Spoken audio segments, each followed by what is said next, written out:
Hi everyone, welcome to our webinar, Grow Your Business with Digital Marketing Secrets. Welcome everyone, we will start in just 1 second. We're still waiting on a couple of people who are joining us. We're being joined by people from all over the United States, and even some are live joining us from Europe. Welcome all. Grow Your Business with Digital Marketing Secrets. It is presented to you by IWW Digital Agency. My name is Marek Wawrzyniak. And who is Marek Wawrzyniak? It's me, it's this guy right here who's speaking with you right now. I am the founder and CEO of IWW Digital Agency and Tap to Speak at Event Tech Hub for the past 11 years. Prior to that, I was a software engineer and internet marketing specialist at Northwestern Mutual. Then prior to that one, I was a senior consultant, IT consultant, working for a large national consulting firm. And then finally, I know a guy who knows a guy who knows the Pope. I hope that got some smile out of some. So here's our agenda today. We'll talk about some trends in digital marketing for 2019. We'll talk about generating leads, organizing leads, converting leads, how to stay connected with your leads. We'll talk about automation, and then at the end we'll have a bonus and obviously a Q&A. Your bonus will include 200 Google ranking factors. It will include the definite digital marketing checklist, as well as we'll offer a review of your website, giving you a detailed report of improvement areas. So here's a thought about digital marketing as it stands in 2019. It's an observation. Many of you may be familiar with this type of marketing funnel. This was very standard about 5 years ago. Okay, and again, I borrowed it from Roland Fraser. His name is on the bottom right of this screen. He's got a lot of good information about those type of things. So if you notice, this funnel is divided into three areas. The top one is the awareness area, awareness phase, if you will. The middle one is evaluation phase. The bottom one is purchase and post-purchase phase. This is the steps that your potential clients, your customers are going through when they are making a decision to buy from you. TOFU means top of the funnel. That's the activities that you use to attract your leads, your clients, your prospects. You do it through blogs, social media, infographics, audio podcasts, microsites, print magazine, newsletter type of marketing activities. Then when they are stored in your CRM system, your database, then you can offer to them a middle of the funnel type of activities, like you can send them different educational resources. You can send them surveys, quizzes. You can offer them discounts, any kind of downloads and so forth. And then the activities that address the bottom of the funnel, which is the purchase and post-purchase phase, that's where you offer to them a demo, a customer story, a comparison, spec sheets, webinars, and so forth. Okay. A while back, Google analyzed this particular funnel structure, and the program that Google has called Think with Google, they made a very accurate observation, which I concur with them 100%. And here I quote, as marketers, we were taught to master the funnel, which is a linear customer journey from awareness to consideration to purchase. And using mass media, the key levers to drive growth were reach and frequency. We use demographics to approximate user intent and to inform our targeting and creative activities. But this model no longer applies into today's customer journeys. Most journeys don't resemble a funnel at all. They look like pyramids, diamonds, hourglasses, and more. These intent-rich moments are creating journey shapes as unique as each of us. In many ways, intent is redefining the marketing funnel. And that's why you can and should consider using in your marketing efforts customer value journey. Customer value journey. It's basically, here's a picture of how Roland Fraser envisions the marketing for 2019.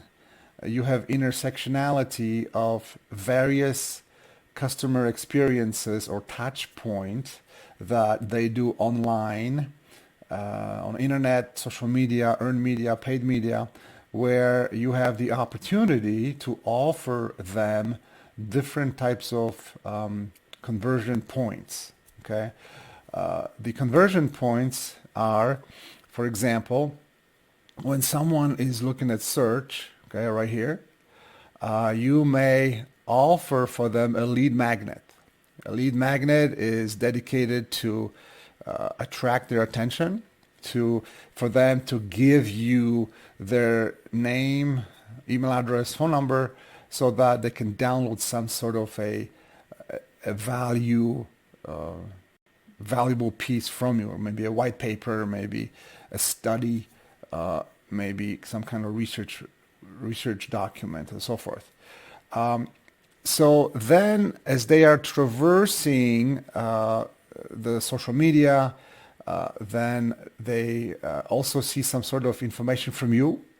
That's where you can also offer them Tripwire. Tripwire is a low-cost type of offer that actually they spend money with you for the first time. Okay, maybe offer for them a white paper or a specialized kind of study or a book or something for low cost. For some people, low cost might be $5. For some, maybe $50. For some, maybe $100. For some, maybe $20. It really depends what you're offering. The idea behind Tripwire is to have them trust you enough to open their wallets, give you their credit card, and actually make a purchase. Okay, so as they continue on their journey, they may see some paid media from you.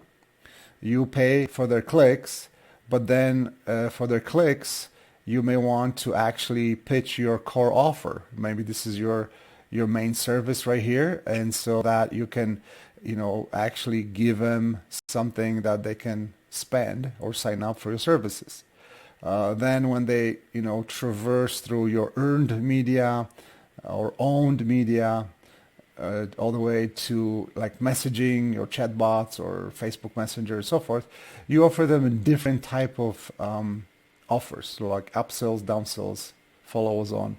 So now it's not just a linear approach to marketing, it's very intermingled.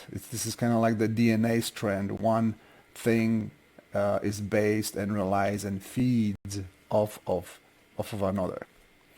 Okay, so customer value journey, it strategically builds a relationship with new prospects and converts them into loyal repeat customers.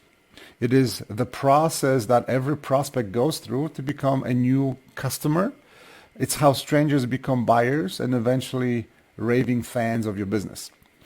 So as we said before, it's not a one-step type of process. It's several stages, and depending on who you are, what your business is, the next slide will show you 8 different stages that you can account for of your customer to the path of purchase and promotion. We have taken this worksheet for value journey from Digital Marketer. You can find a lot of great information and education from Digital Marketer. But basically, this particular journey starts on the bottom left corner with the aware section. And then it goes into engage, it goes into subscribe, convert, excite, ascend, where you kind of put them into a higher or deeper or more involved relationship with you. and then they become an advocate for you, your brand, your service, and then obviously they end up promoting you because they're happy customers, and that's where the power of word of mouth and social media and influence comes through. So then they're actually working for you to get you new business. There are many different customer journey examples, and I will show that to you a bit later. Right now, let's switch over to talking about generating leads. Okay, here are some areas where you can consider to involve your marketing for 2019. So for the search, obviously consider Google, YouTube, Amazon, Facebook, Yahoo, Bing. Obviously, there's a bunch of social networks that are good. Probably these are here, maybe one of the most popular ones that you can try. And then obviously paid media. We'll talk about some of that later on in more detail. So let's talk about generating leads. There's a few ways of doing so, and what we found out is that these are probably some of the methodologies or secrets, if you will, which really are not secrets, because obviously this can be discovered fairly quickly if you do some analysis or research. But you can generate leads organically. That's where the SEO comes in, and that's where your content marketing comes in, where people find you based on the search keywords they enter into the search engines like Google, Bing, Yahoo. You can use emails, LinkedIn outreach to actually connect to or outreach to people for the first time. We call it cold emails or cold approach. Some call it spam, but it really is not a spam. Spam is actually illegal. There are laws against spam, and there's a huge difference between a cold email and the spam email, and we can talk about it a little bit later what they are. When you talk about paid, obviously Google, Facebook are the biggest ones. There are a few more. We'll show you which they are a bit later. But also in the area of paid advertisement, we also consider retargeting and display ads. And we'll talk about that later too, what it is, as well as geofencing, which is kind of cool. It's been around for a few years already, but it's not as maybe spread and popular as the other ones as well. You can also generate leads through influencers. Find somebody who has a big following and approach them, pay them, and then they will talk about you. We'll talk about your product or your brand. Obviously through a press or press releases, it's a fantastic way to spread the word. You may not necessarily get a lot of leads through press or PR press releases, but what you will do is you will gain brand exposure. And for Google, brand searches are very important. Actually, it's something that Google pays attention more and more, is to actually people looking for your name, your brand name in the search results and giving you a higher ranking priority as well. And then obviously there's a referral marketing, referral types of generating leads, which is networking, viral, word of mouth. One of my clients and friends wrote a book about that, referral marketing, that she swears by that definitely, and it could be really, really great.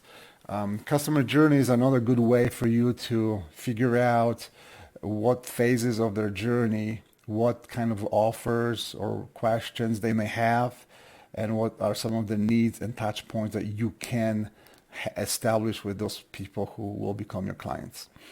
So some of the tools in view for these things here is obviously a great CRM. A CRM is your base. You have to have a great CRM, a customer relation management system, where you keep track of all your leads, all your contacts, your quotes, your sales pipeline, your deals.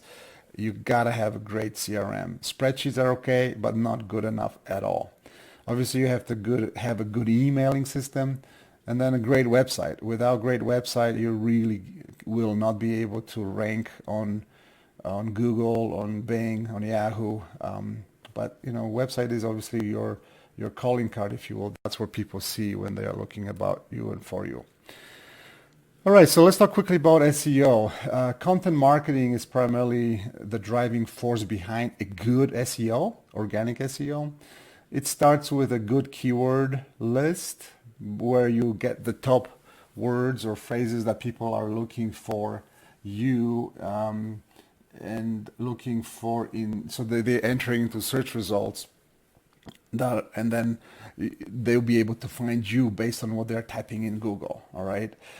So then what you do is you take the keywords, you find what are the most performing ones, the most popular ones, the most likely ones that they will use.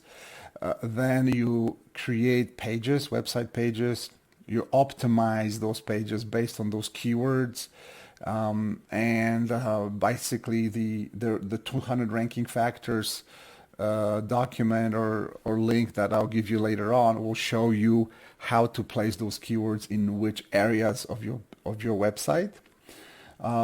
Also, a huge critical thing is building links, where you ask website owners to link to your amazing content. And notice that I say amazing content, and that is because your content has to be really, really good in order for somebody to link to you. You cannot have just a 5-page website where it talks briefly about you and about your services and expect anyone to link to it. Okay, so an example is write a 2,000 per plus word article. So it has the number here on this slide, 2,000, refers to word, not articles, as I said here. So this is a little typo here, but it has to be 2,000 words article on related topics to what you guys are selling, promoting, and so forth. So for example, write a complete guide on ABC, whatever the ABC is in your space, or 101 tips for X, Y, and Z. Okay, and so exactly, it has to be at least 2,000 word something. Okay, I'll show you an example of a guide that we published 6 months ago, and it shows you how it ranks now. So if you can actually do it yourself right now, but on Google you go in and type in shelter manufacturing, and shelter manufacturing is a way for manufacturers to lower their cost and lower their risks by making their widgets, let's say, in another country like Mexico or Costa Rica. And so some people may like to do that. So you go to Google, you look for it, and then you have the Google page results. So this is a first page of results for this key phrase. And there are about 60 million results. And this is page 1, mind you. And so the article that we wrote, we published it on September 19th of last year, ranks number 4. Okay, for this particular key phrase. But also because our website is strong in other ways for this particular phrase, we also rank number 5 and 6. So you'll notice that these are very, very good rankings for this particular phrase. I also saw recently this pyramid of Maslow's hierarchy of SEO needs. This comes from Maz, SEO Maz. I think Rand Fishkin put this together and circulated it lately on the social media, and I thought it was really, really good because if you look at the direction, right? So you start from the bottom of this pyramid, the base, the grounds of it, and then so those are the essential things that are necessary to rankings on SEO, on search results. And it goes, as it moves up, it increases and improves your competitiveness. Okay, so the more you do, then the better off you will be. All right. So as you look at the bottom, the very essential, the very first one is crawl accessibility. So you have to have your pages up. You have to have your server responsive, so that when, for example, Google Spider comes in, your website and your pages are available. There's no broken links that they run into a roadblocks. Okay. The next one is compelling content. So make sure that the content answers people's questions and the searches, results. So for example, when they typing something up, right, and going back to our example of the shelter manufacturing results, if I click on a page, and then if I stay on that page maybe 1 second, and then I get out of that page back to the results, Google will know that you abandoned that page really quickly, and then maybe you chose another link instead because that did not answer your question, right? So when you create that, make sure that that content is really high class and attractive, that also the user presentation or user interface is good, and that people stay on that page. Then the longer they stay, then Google knows that it satisfied their question or the search result for what they searched and the result that they clicked. All right. And then obviously we talk about keyword optimization. Make sure that your keywords are placed on your pages appropriately, and that you consider those 200 ranking factors, again, the details of which you'll get at the end of this webinar. Then as you move up, to increase the competitiveness, because probably every website kind of knows that the pages have to be up and live for Google to go there. But maybe not everyone knows that your UI must be really nice and compelling to keep people on the site. Also, the load speed of the page is very important, not only for spiders, but also for users. There's a statistics.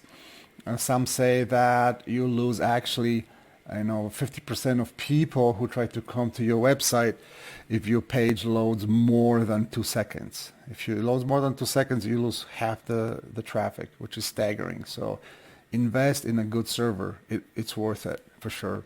Then obviously to make your SEO more competitive, create share-worthy content. As I mentioned, with those deep, rich content pages. Obviously the next one is page URL and description. That's your meta tags, obviously, and what you do about click-through rates. So that's where your people see that, because that's what shows in the page, in the search results. That's what they judge by whether I want to click on it or not. And then finally, you can also use a snippet or a schema markup where you can actually stand out in the SERPs, which is the search results page.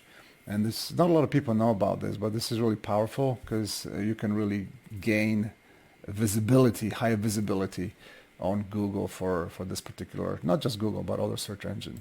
Okay. All right. So here's another little cool trick. Not necessarily a trick, but so YouTube is the #1 popular search engine. So people like going to YouTube looking for stuff and get their answers by watching a video. So the bottom line is make videos, all right? And also not just make videos and upload them to YouTube, but one of the tricks or secrets, if you will, that I've learned not that long ago is to do live videos. So live videos rank highly and very quickly. Then what you can do is you can live cast them. Either you go to YouTube, log in, and there's a button that says, live, record you from your webcam, and you'll be live, okay, in real time, which is great. Or if you don't have time or you want to mess with the real time, what you could do is you can pre-record a video and then use a streaming software to pipe that into YouTube so it will appear as live. Okay, one of the great software that you can accomplish that is obsproject.com. It's an open source. Just download and install it. Very easy to use. Very easy to use. So then on a set date and time when your live video will be shown, you just turn on that program and you load up your MP4 or MOV file, video file.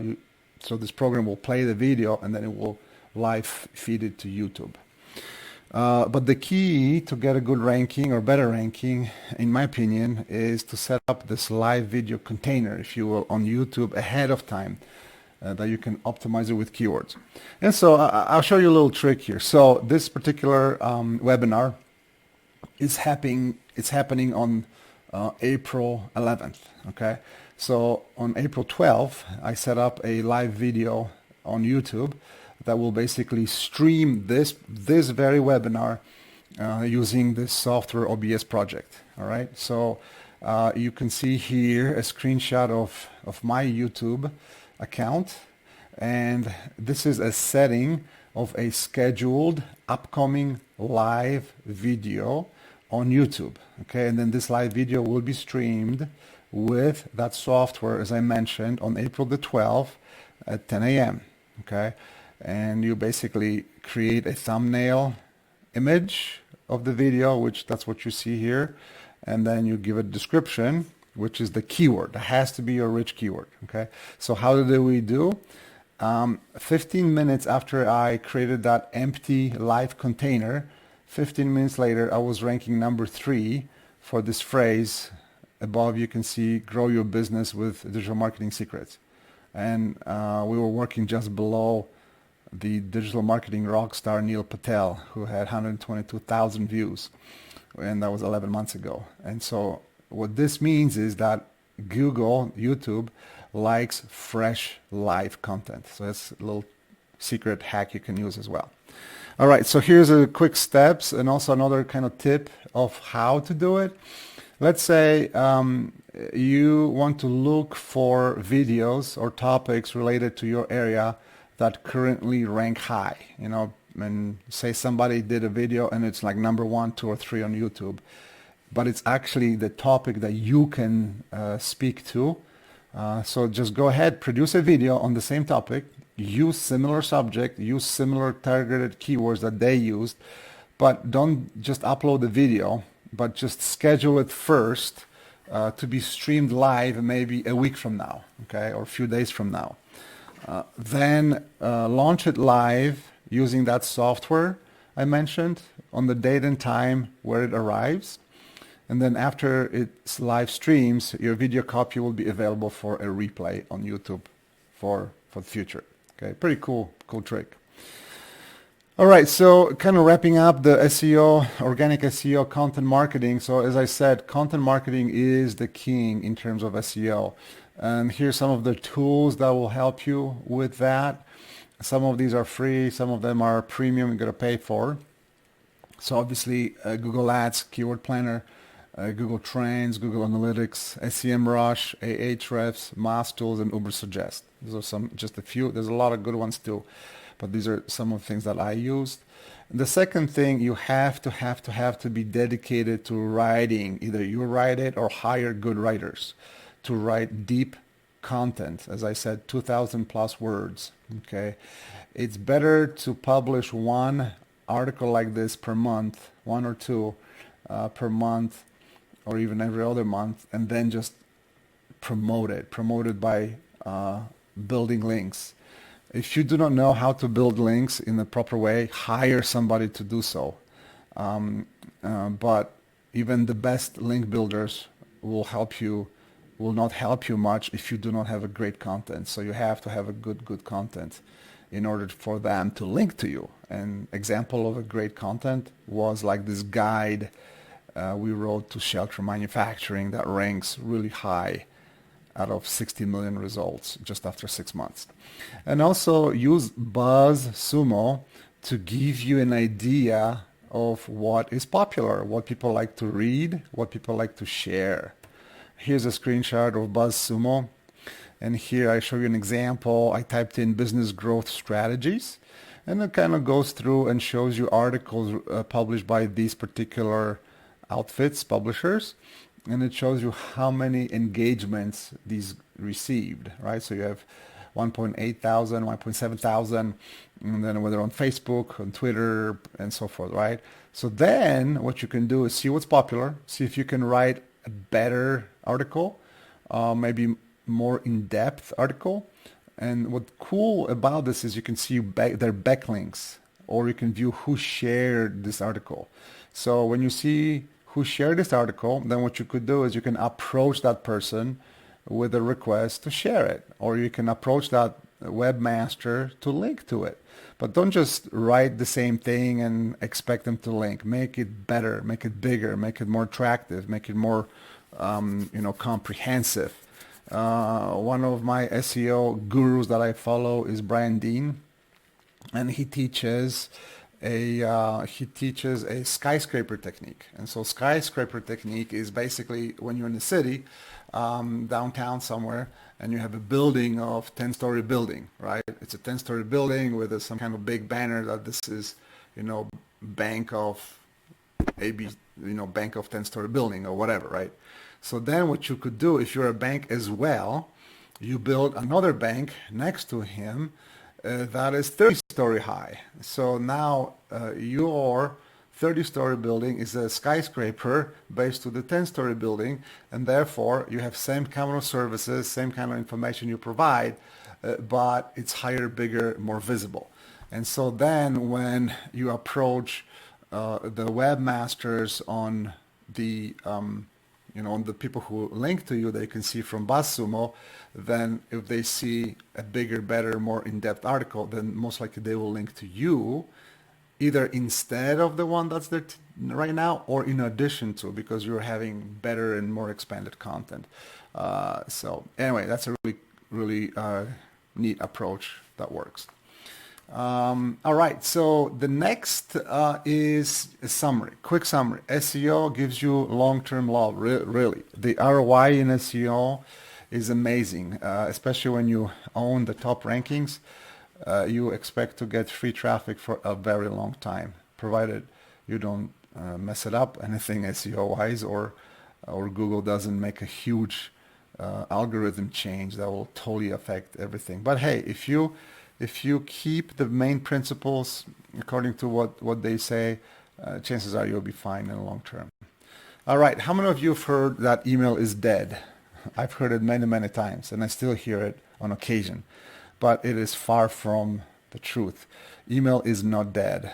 Even this morning I received an article that one of the, I think it's digital marketer, said that their email campaigns, digital campaign, ranks 200% higher on ROI than any other marketing campaigns. So email is very, very powerful, and I encourage you to take a closer look at email. I also include LinkedIn outreach along with emails, because that's the whole idea of cold emails or cold outreach, right? We talked about it already, that some may call it spam. As I said, spam is illegal, spam is bad. That's not spam. You still can, especially in the United States, send an email to somebody that you never sent email in the past if you adhere to all the CAN spam law principles. You can look that up, what they are, and they will show you exactly what it is. But some technical or tactical ideas here is to make sure that you pick a secondary domain name. Don't use the same domain name that you use for your main, day-to-day communications with your business, your customers. Ideally, also host that on another IP address outside of your standard one. Make sure you set up domain level records for that domain, like the SPF, RSA, MX, and CNAMEs. And if you don't know what they are, talk to your web guy or research what they are. But basically, they are in essence some sort of a certification or a signature that shows that your email domain is what you claim it is. All right, this belongs to you. And another thing is, make sure that that secondary domain name has your business name in it as well. So don't make it totally separate or totally different, but just like modify it so at least it shows that who you are, okay, or your business is.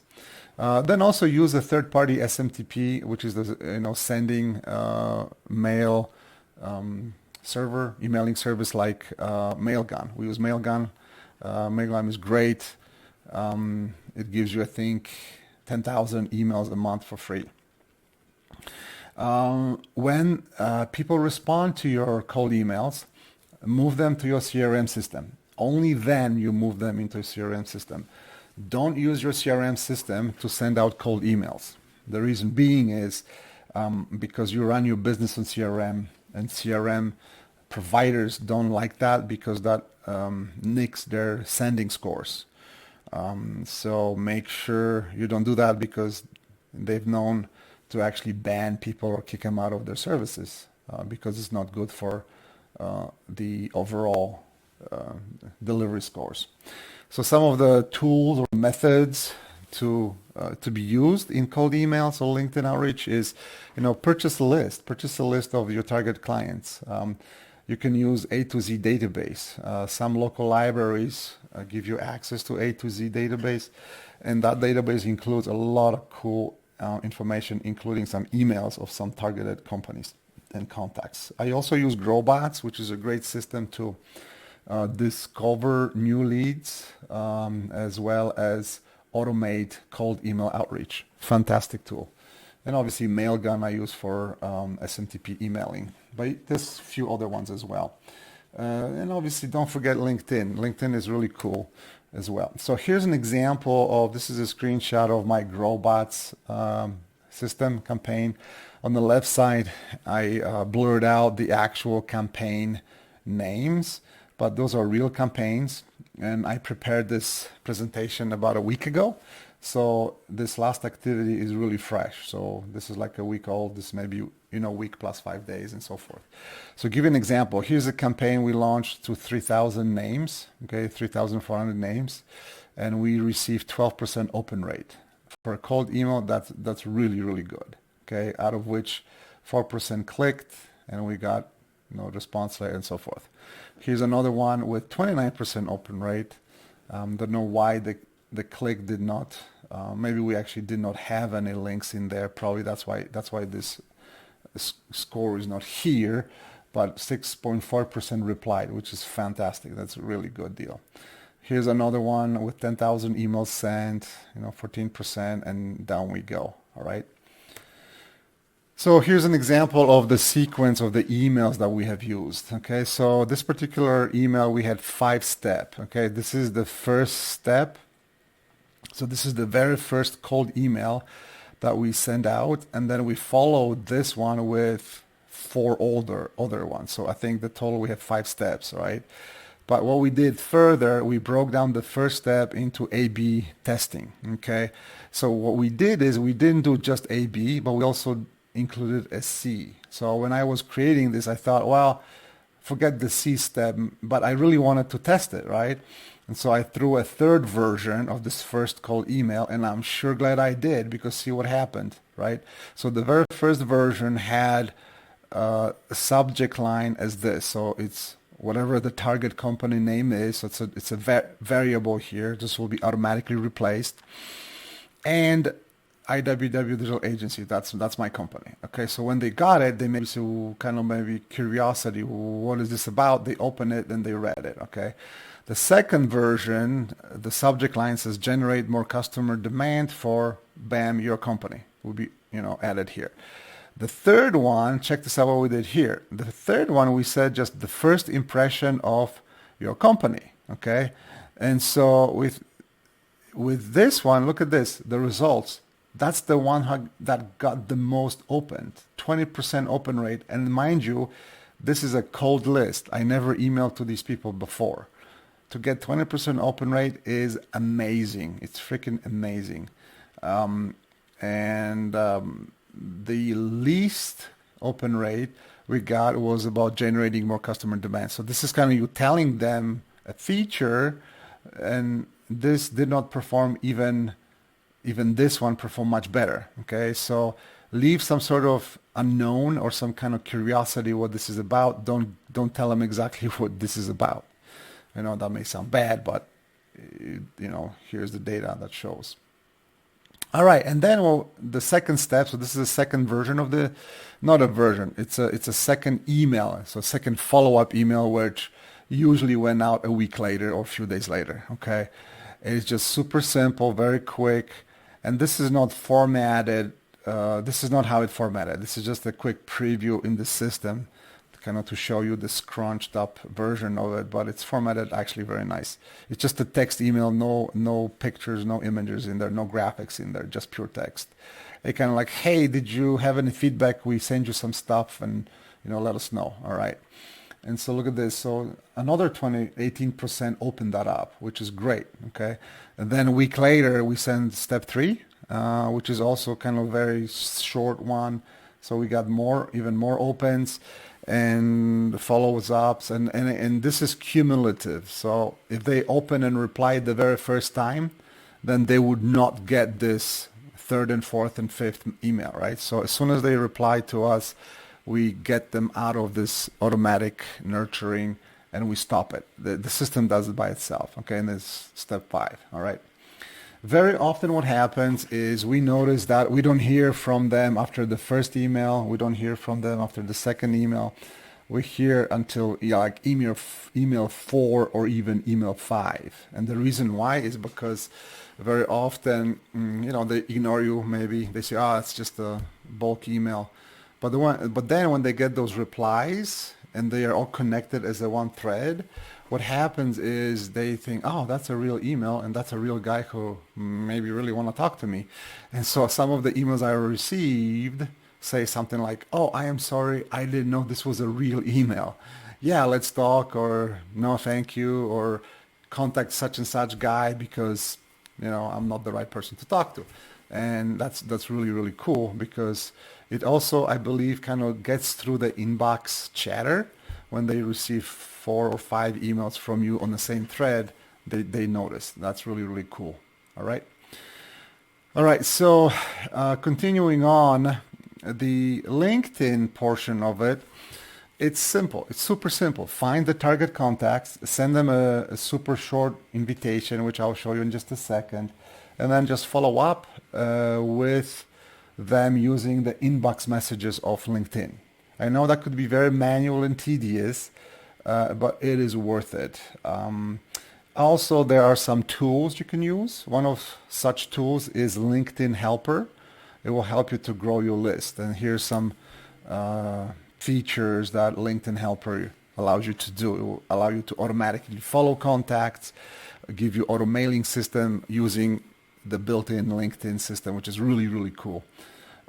Also, I used to love this feature of LinkedIn, and they changed it, jerks.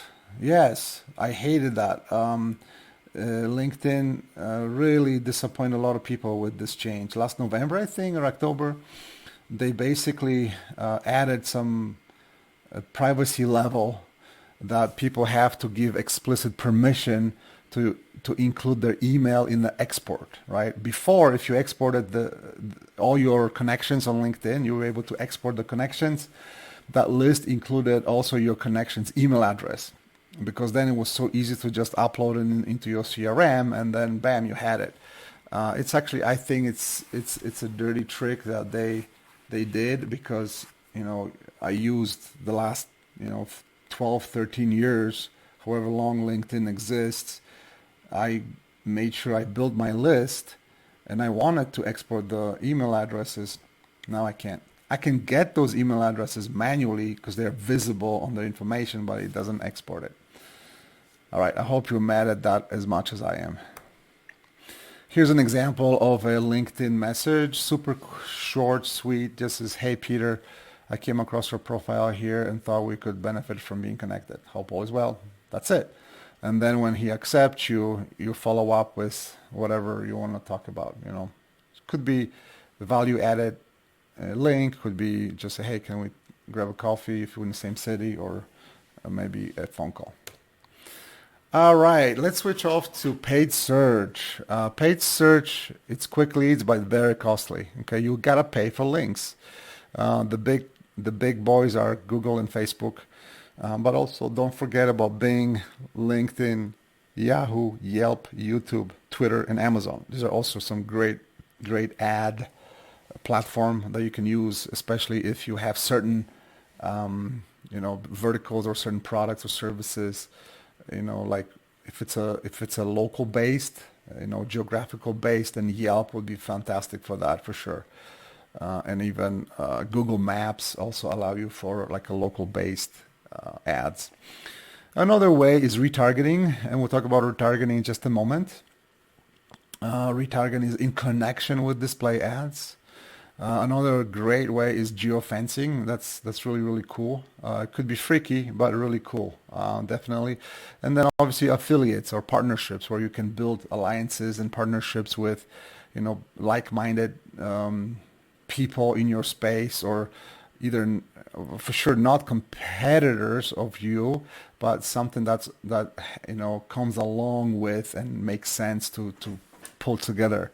So that when you have an offer, or when you have a webinar, when you have something special event, they can send that email to their followers, and then if they become your client, you pay your affiliate percentage of revenue or whatever. Okay, it works really well. So what is retargeting? You know, I know many of you know that, probably you do that as well, but just for the sake of those who do not know, let's just show you quickly. So basically, retargeting, it's like following a prospect on the internet after they visit your website or a specific section on your website. Okay, so basically, here's a visitor. An example of that could be vacation, vacation in Hawaii. All right, so they go to your website and you may offer, travel discounts to Hawaii. All right, then what we do is, or retargeting does, you place a cookie that is tracked. So we place a cookie on their computer. We know they came and they look for vacation in Hawaii. Then they leave your website, so they're no longer on your website. But because you grab that cookie, place it on their browser or their mobile phone, then what we do is, based on that, we serve them display ads, so that when they go to third-party websites like Fox, LinkedIn, CNN, etc., then they will see your ad for vacations in Hawaii or trips to Hawaii, because that's the section they visited when we placed the cookie, and that's what we know they were interested in. And then you can basically stalk them, quote unquote, on the internet for the next few months. Okay, makes sense. All right, let's talk about geofencing. So geofencing is a way for you to reach your consumers directly on their mobile phones. So basically, when they visit specific geographical location, we're able to tap into their geo ID of their cell phone. Okay, so if you look at this little map picture here, those are car dealerships. Okay, car dealerships, and you basically put a virtual geofence. Okay, so that's a satellite geolocation coded, and if anybody goes into these particular car dealerships, we know that chances are they're shopping for a car. Okay, we know that, and then we grab their ID, and then what happens is you go to a geofencing marketing platform. You can set up ads, advertisement, and then those ads will be served on those mobile phones, either inside an app, and there's about 600,000 apps that work with those kind of ads, or websites. You can display, you can do a text ads, banner ads, video ads, and any kind of type of ads that can be displayed in those applications, like a game or whatever widgets you guys use on, or they use on their mobile phones.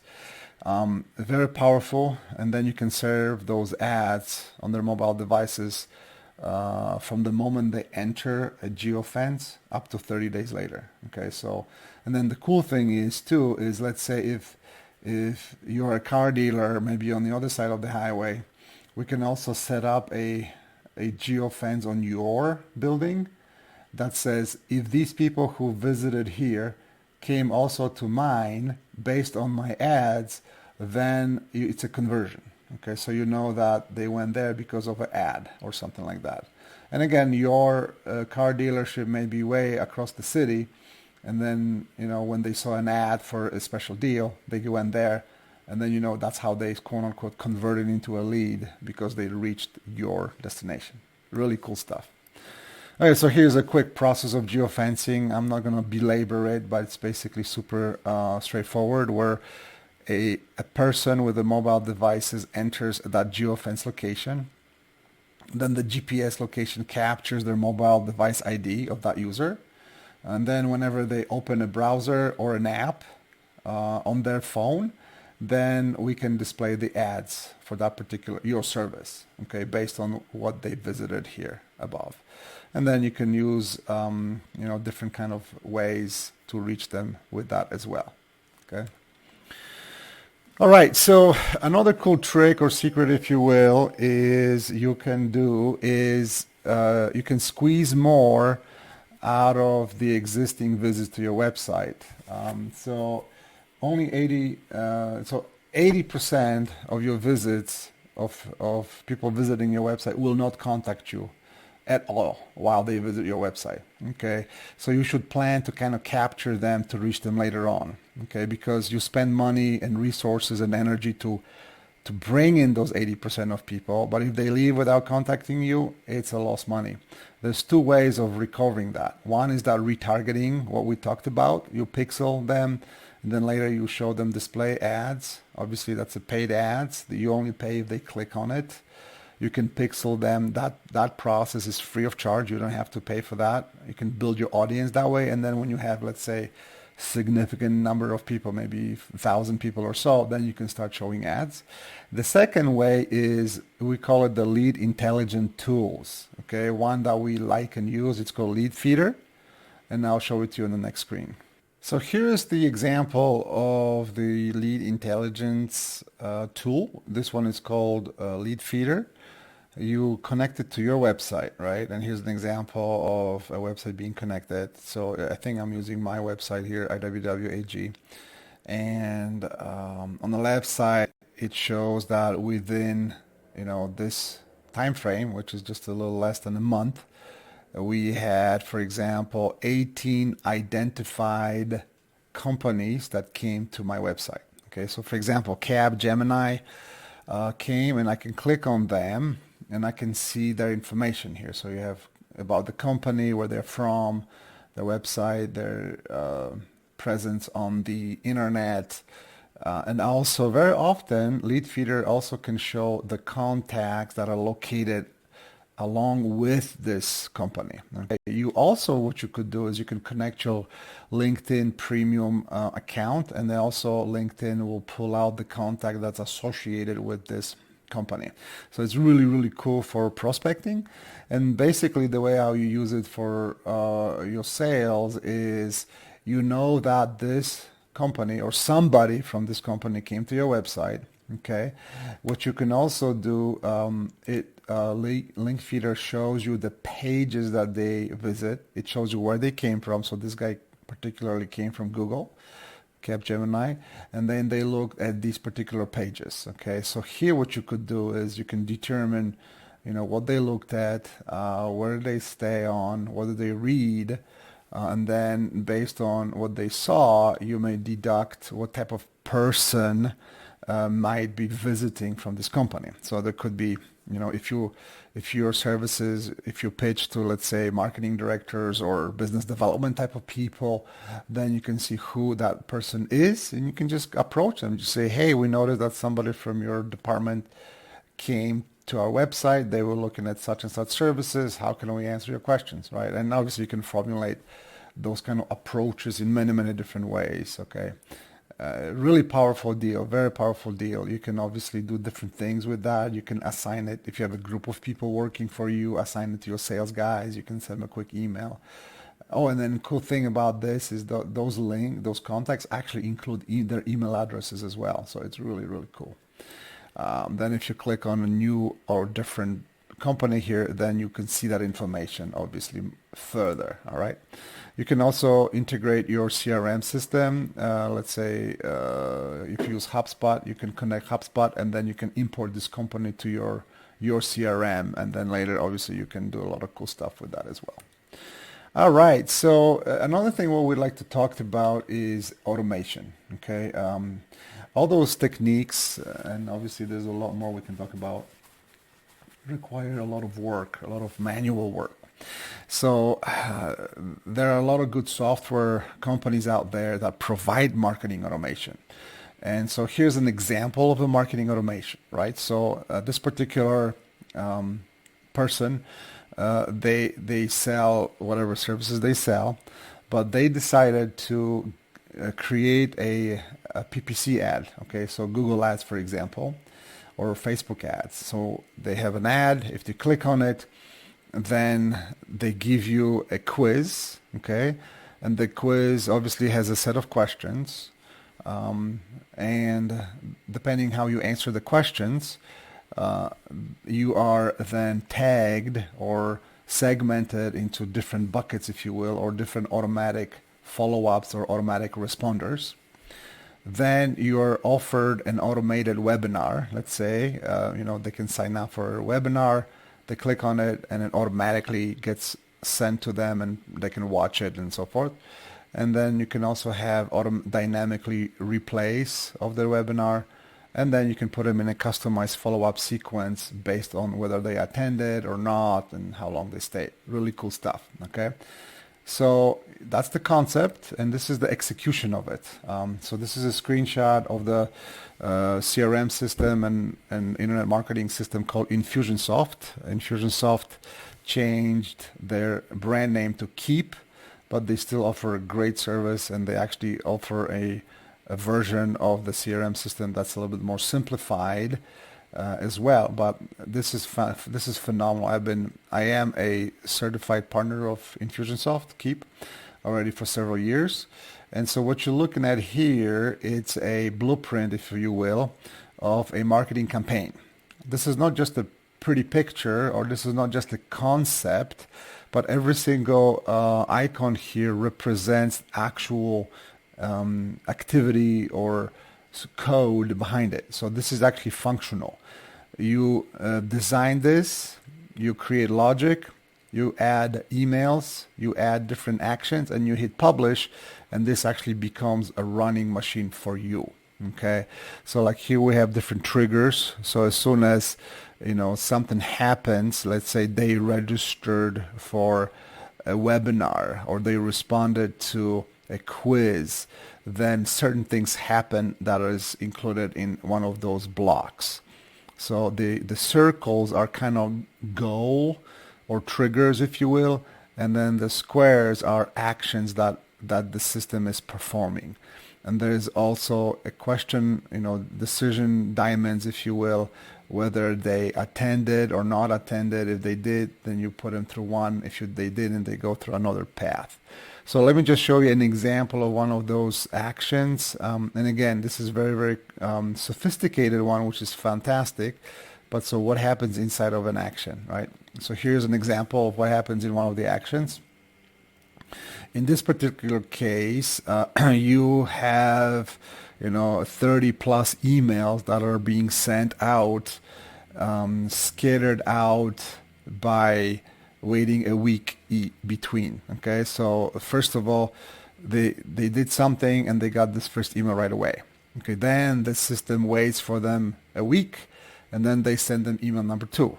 And then obviously if you click that inside of that email, you can actually edit the text of that email, right? Then you wait a week, you send another email. It's just fantastic because each email may have a call to action. Let's say they may not be ready for engaging with you. Maybe they're not ready until week 25. But see, because you set this up ahead of time, this is actually automatically running. You don't have to worry about it because it's going to be done for you. But as soon as they answer that email somehow, there may be a link or something like that, they click on it, then you have another automation that follows them up and maybe offers them a phone call or demo of a product or sale or whatever. Very, very powerful. This type of thing will save you tons of time and make you money. This is not a guarantee disclosure, but it's been seen to happen quite a bit if you use automation. All right, I told you that I'll show you some other customer journeys. So here are several examples of customer journeys. Somebody from Salesforce made a study, and they found out that 80% of senior ranking marketers say that a cohesive customer journey is absolutely critical for success. Okay, so let's learn from those senior ranking marketers. Here's an example. You already saw this one. Okay, so basically each square represents a stage or a phase that customer goes through. Okay, and as we talked about before, it's not always linear. It's actually is probably never linear. Right now, it's kind of going back and forth often, right? But so exercise for you is, this is a blank slate, and you can use this as an example and kind of fill in some of the things that you can do, offer, or need to adjust for to pretty much reach your prospects each and every one of those phases, right? Like, what do you do to make them aware? What is some offer? What can you do, right, for the awareness phase? Then how do you engage them? Do you offer them email, text message, chat, some kind of chat bot, maybe Facebook Messenger? Do you offer some kind of subscription to your free email or tip line or whatever? How do you convert them into a sale? How do you excite them about what they just purchased? And then you notice that from after they became a sale, you don't forget about them, but you can also engage them again, and you can engage them again, and you can do that through pretty much anywhere in any stage. All right, I hope that makes sense. And then all the way to them becoming a huge advocate and the promoter of you and your brand. So here's an example of Starbucks customer journey. Okay, so you notice on the very bottom, those are the touch points. So people, interact in those different things, different ways. There's different phases. And then you have, different experiences and so forth. Really cool, I think. Here's another example of customer journey that's very sophisticated. So you have stages, you have steps, you have touch points. You can even broken it down by department. So depending how fancy and big your company is. Here's another one. I think that's some kind of travel related one. I'm not quite sure what company this is from. So is this... All right. So let's talk about the CRM. You have to track everything that you do, and you have to store your engagement with your leads, your prospects, and customers in a centralized location. We highly, highly recommend a CRM system. There are many different good CRM systems, and we are partial to, because we are their certified partners, we partial to Infusionsoft or Keep, as it's called now.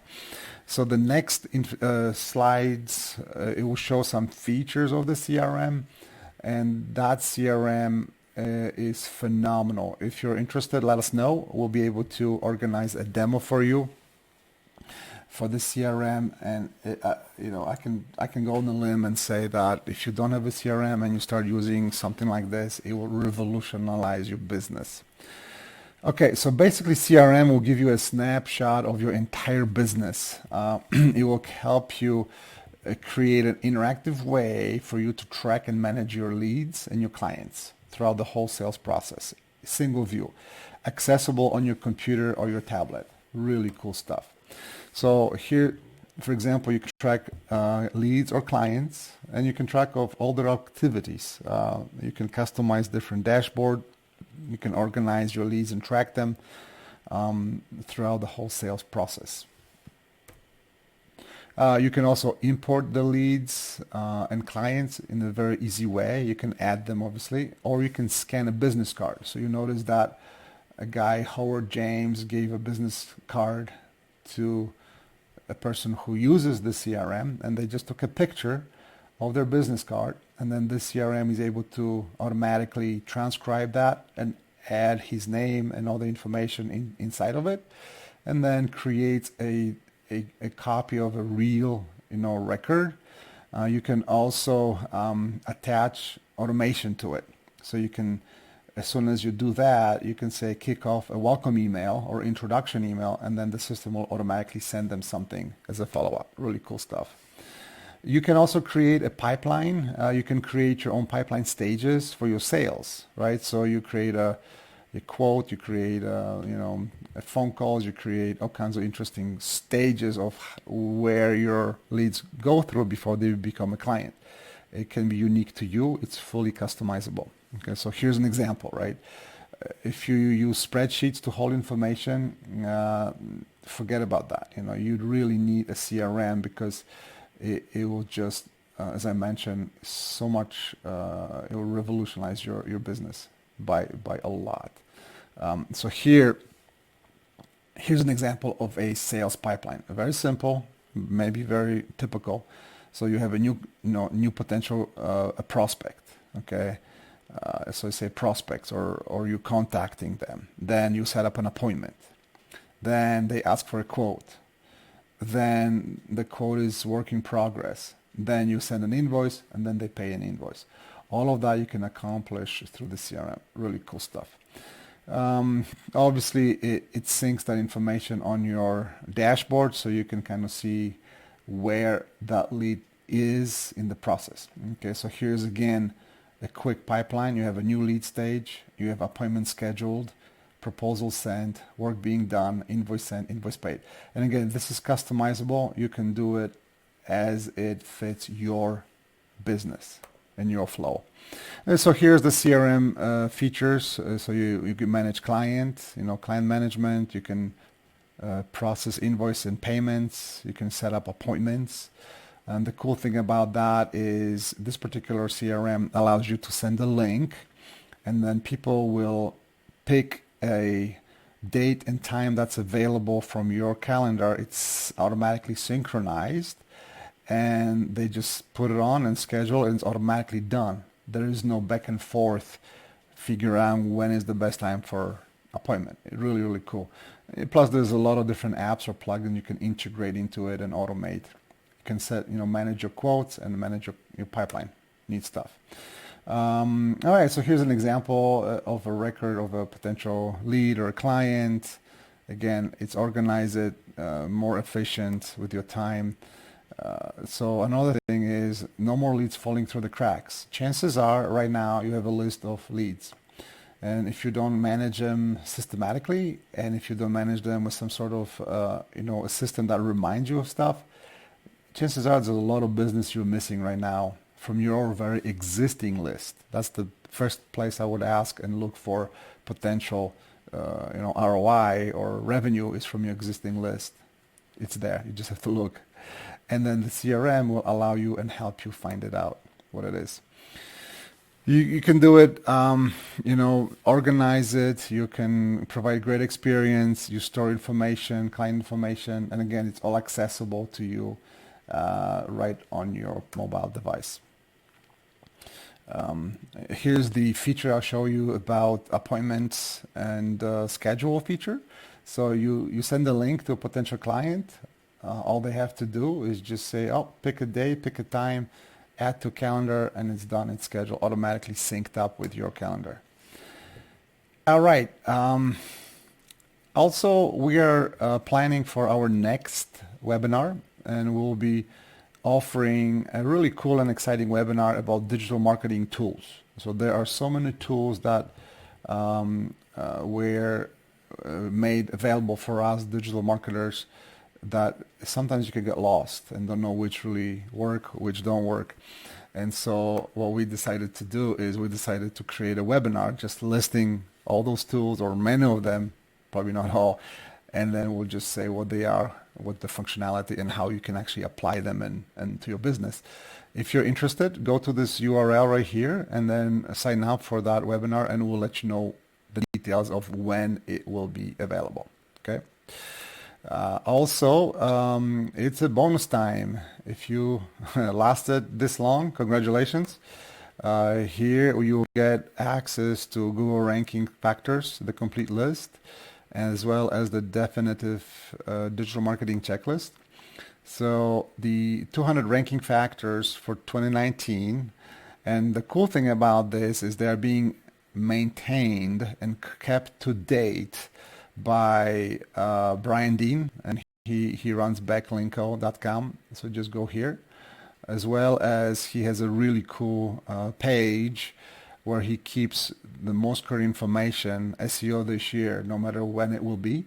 It's just the latest and greatest tips and tricks on SEO. Great stuff. To get the digital marketing checklist, go to my website and download it from here. And also, if you would like to have your website reviewed, email me. Here's my email address, as well as if you have any questions. Would love to address your questions and stay in touch with you. And with that, we thank you very much, and we hope to see you on the next webinar. Again, contact me if you have any questions, or would like to connect with me on LinkedIn. Love the connection.